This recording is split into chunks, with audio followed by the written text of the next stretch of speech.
नमस्कार महाराष्ट्र, सकाळचे 10 वाजता आहेत. या बुलेटिनमध्ये आपलं स्वागत आहे. मी आकांक्षा जावडेकर. बुलेटिनची सुरुवात करूयात बातम्यांचा वेगवान पद्धतीने आढावा घेऊन.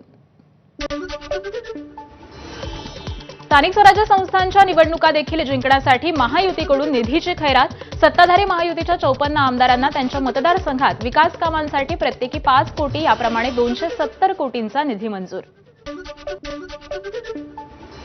भाजप केंद्रीय मंत्री गिरिराज सिंह यांच्या वादग्रस्त वक्तव्यावरून सामनाच्या अग्रलेखातून टीका. मुसलमानांना नमक हराम म्हणणं हा भाजपवाल्यांचा छंद आहे, पण दिल्लीत मात्र तालिबान्यांसाठी पायघड्या घातल्या जातात. सामनामधून टीका.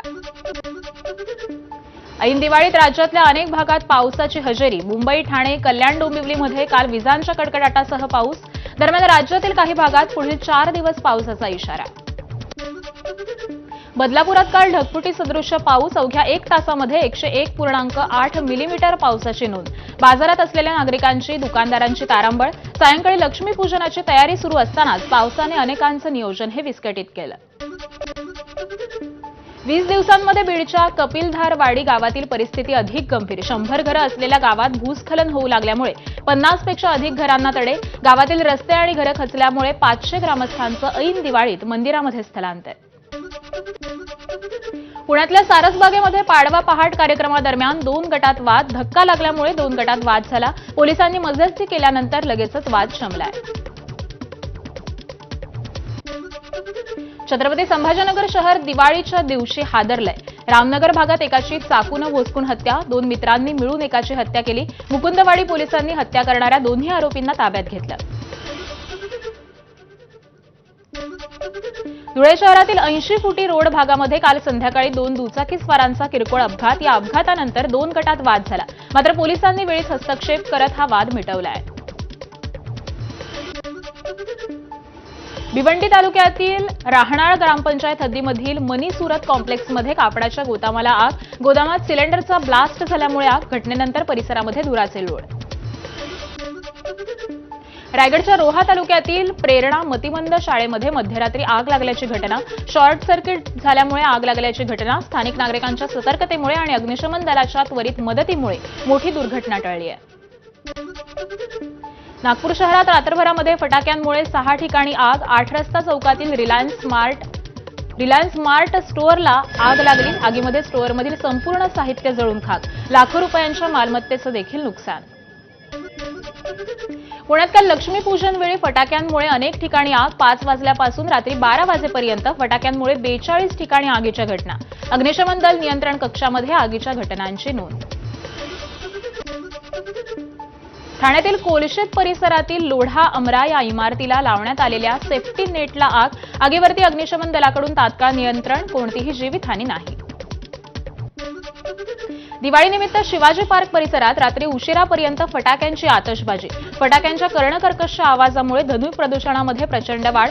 शिवाजी पार्क परिसरातील वास्तव्यास असलेल्या रहिवासी कमालीचे हैराण. पोलिसात तक्रारही दाखल. मुंबईतील कालिदास नाट्यगृह महाराष्ट्र शासनाच्या सांस्कृतिक कार्य संचालनालयामार्फत दिवाळी पहाट या दीप उत्सवाचं आयोजन. संगीतकार सुधीर फडके आणि आशा भोसले यांनी गायलेल्या अजरामर गीतांचा संगम सादर. गायक अजित परब, शाल्मली सुकटणकर, प्राजक्ता सातोडेकर, अभिषेक नलावडे यांचं सादरीकरण.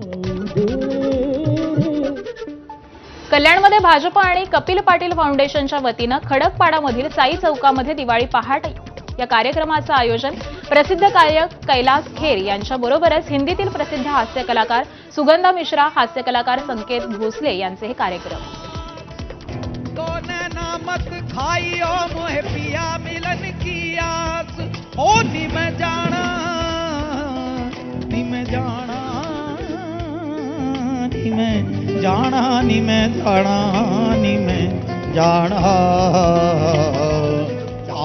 जो वीले नालिनी जाना जो वीले नालिनी जाना जो वीले नालिनी में जाना जो. नवी मुंबईतल्या विष्णुदास भावे नाट्यगृहात दिवाळीनिमित्त आयुष्यावर बोलू काही कार्यक्रमाचं आयोजन करण्यात आलं. या कार्यक्रमात डॉक्टर सलील कुलकर्णी यांनी गायलेलं गाणं हे एबीपी माझाच्या प्रेक्षकांसाठी. चला दोस्तों हो आयुष्यावर बोलू काही.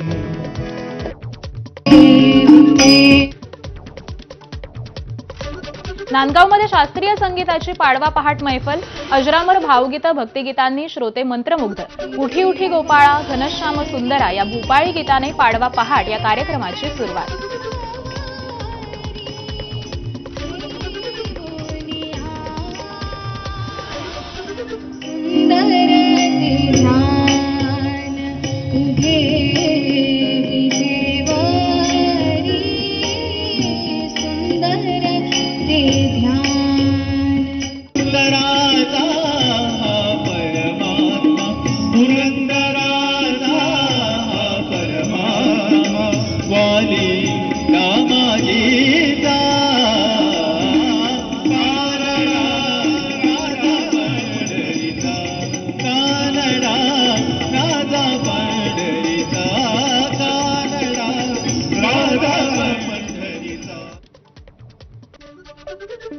नाशिकच्या पिंपळपारावर संस्कृती प्रतिष्ठानच्या वतीनं पाडवा पहाटेचं आयोजन.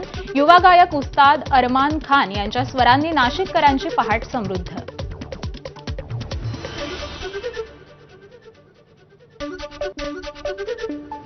सिंधुदुर्गातील कणकवली दिवाळीच्या दिव्यांनी आणि लाइटिंगनी उजळून निघाली आहे. त्याचीच परेश कांबळी यांनी टिपलेली ही ड्रोन दृश्य.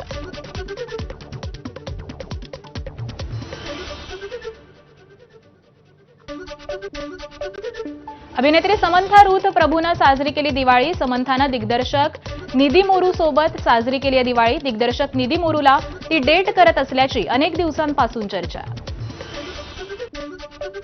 अमेरिकेचे राष्ट्राध्यक्ष ट्रम्प यांनी व्हाईट हाऊसमध्ये साजरी केली दिवाळी. भारतीयांना दिल्या शुभेच्छा. अमेरिकेतील भारतीय अमेरिकन सदस्यांचा सोहळ्यामध्ये सहभाग. तर भारत रशियाकडून तेल खरेदी करणार नाही, मोदींना हमी दिल्याचा ट्रम्प यांच्याकडून पुनरुच्चार.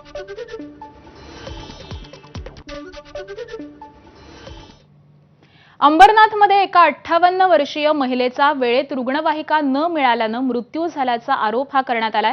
अंबरनाथच्या 58 वर्षीय मीना सूर्यवंशी यांना हृदयविकाराचा झटका आलेला होता. त्यांना उपचारासाठी रुग्णालयात नेण्यासाठी तातडीनं रुग्णवाहिका ही मागवण्यात आली. मात्र रुग्णवाहिका नाट्यगृह लोकार्पण सोहळ्यासाठी गेल्यामुळे उपलब्ध झाली नाही असा गंभीर आरोप हा नागरिकांनी केलाय.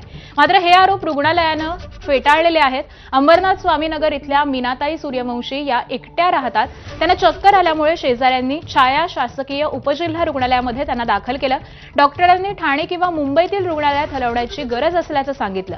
मात्र रुग्णवाहिका ही तात्काळ उपलब्ध न झाल्यामुळे मीनाबाईंचा मृत्यू झालाय असा आरोप आता हा स्थानिक नागरिकांनी केलाय. दरम्यान याच वेळी अंबरनाथमधील धर्मवीर आनंद दिघे नाट्य मंदिराचा लोकार्पण सोहळा हा पार पडत होता. उपमुख्यमंत्री एकनाथ शिंदे यांच्या उपस्थितीमध्ये झालेल्या या कार्यक्रमासाठी छाया रुग्णालयाची रुग्णवाहिका या कार्यक्रमस्थळी पाठवण्यात आल्याची माहिती समोर आली आहे. छाया उपजिल्हा रुग्णालयाच्या प्रभारी अधीक्षक डॉक्टर शुभांगी वाडेकर यांनी कॅमेरासमोर बोलण्यास नकार दिलाय. मीनाताई सूर्यवंशी यांना रुग्णालयात आणण्यात आलं होतं तेव्हाच त्यांची प्रकृती ही अत्यंत गंभीर होती. आवश्यक प्राथमिक उपचार हे त्यांच्यावरती करण्यात आले. रुग्णवाहिका उपलब्ध करण्याचे प्रयत्न सुरू होते. मात्र 15 मिनिटांच्या आतच त्यांचा मृत्यू झाला. त्यामुळे रुग्णवाहिका वेळेवर न मिळाल्याचा आरोप हा निराधार आहे असं त्यांनी स्पष्टीकरण दिलंय.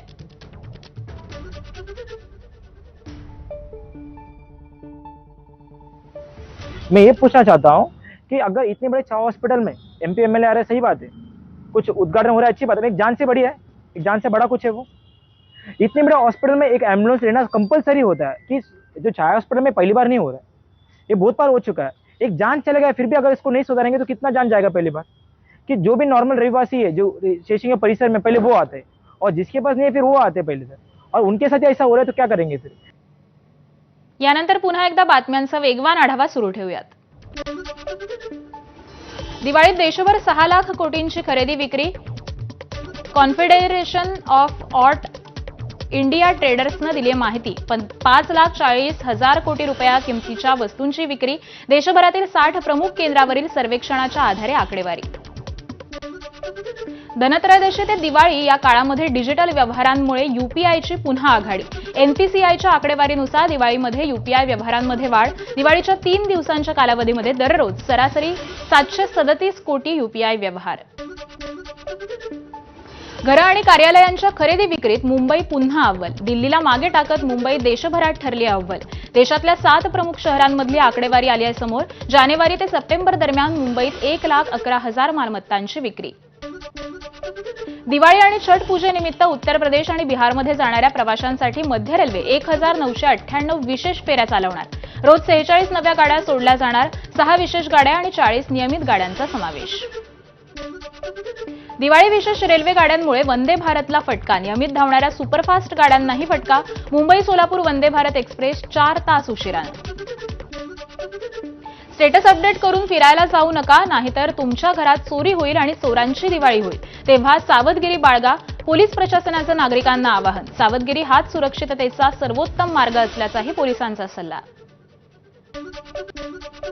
2 लाखांच्या घरात पोहोचलेल्या चांदीचे भाव 7 दिवसांमध्ये तब्बल 33,000 रुपयांनी घसरले। लक्ष्मीपूजनाच्या दिवशी म्हणजे काल चांदीच्या दरामध्ये 8,000 रुपयांची घसरण। चांदीचा भाव हा 1,62,000 रुपयांवरती। आता कोकण रेल्वेच्या रोरो सेवेला अजून 3 स्थानकांवरती थांबा।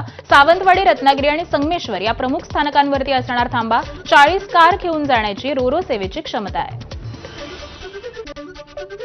ऑक्टोबर हिटची तीव्रता वाढल्यामुळे मुंबईकर उकाड्यानं हैराण। 20 दिवसांमध्ये तब्बल 2,28,00,000 मुंबईकरांचा एसी बसमधून प्रवास। बेस्टला 25 कोटींचा महसूल प्राप्त। माणुसकीला निवृत्ती नाही, पुण्यातील 69 वर्षीय भारती अरविंद मांढरे पूरग्रस्तांच्या मदतीला। धाराशिवमध्ये पतीच्या पेन्शनमधून आजींकडून पूरग्रस्तांना 5 लाखांची मदत। अकोल्यात अज्ञात वाहनाच्या धडकेत 3 जणांचा मृत्यू, 1 गंभीर जखमी। काटेपूर्णा ते पैलपाडा गावादरम्यानची घटना। दिवाळीच्या दुसऱ्या दिवशी मुंबईची हवा बिघडली, निर्देशांकाची 211 इतकी नोंद। फटाक्यांची आतषबाजी केल्यामुळे मुंबईच्या हवेच्या गुणवत्तेवरती परिणाम। दिल्लीतील हवेचा दर्जा निर्देशांक 300च्या आसपास, तर दिल्लीतील आनंद विहारमधील हवेचा दर्जा निर्देशांक हा 300च्या पार गेलाय। आंध्र प्रदेशातील अनकापल्ली जिल्ह्यातील समुद्र किनाऱ्यावरती मृतावस्थेत आढळलाय व्हेल मासा। 100 फूट लांबीचा मृत व्हेल मासा समुद्र किनाऱ्यावरती वाहून आला। 40 टन वजन असलेल्या व्हेल माशाला बघण्यासाठी नागरिकांची गर्दी। डोनाल्ड ट्रम्प यांचा फोन आल्याची पंतप्रधान मोदींकडून पुष्टी। फोन कॉल आणि दिवाळीच्या शुभेच्छांबद्दल मोदींनी धन्यवाद दिले, तर भारत रशिया तेल खरेदी थांबवेल याचा ट्रम्प यांच्याकडून पुनरुच्चार। बिहार विधानसभेतील मैथिली ठाकूर यांचा जोरदार प्रचार, सभांमध्ये त्यांची गाणी ऐकण्यासाठी मोठी गर्दी। इतर नेते त्यांच्या भाषणांनी मतदारांना आकर्षित करतात, व्यस्त असतात। मैथिली ठाकूर सभांमध्ये गात आहेत गाणी। तेहरीक ए तालिबानचा कमांडर काजिमवरती 10 कोटींचं इनाम। खैबर पख्तूनख्वा प्रांतिक सरकारकडून इनाम जाहीर। पाकिस्तानी कर्नल आणि मेजरच्या हत्येचा आरोप।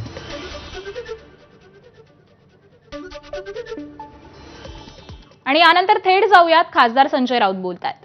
असं कृत्य आहे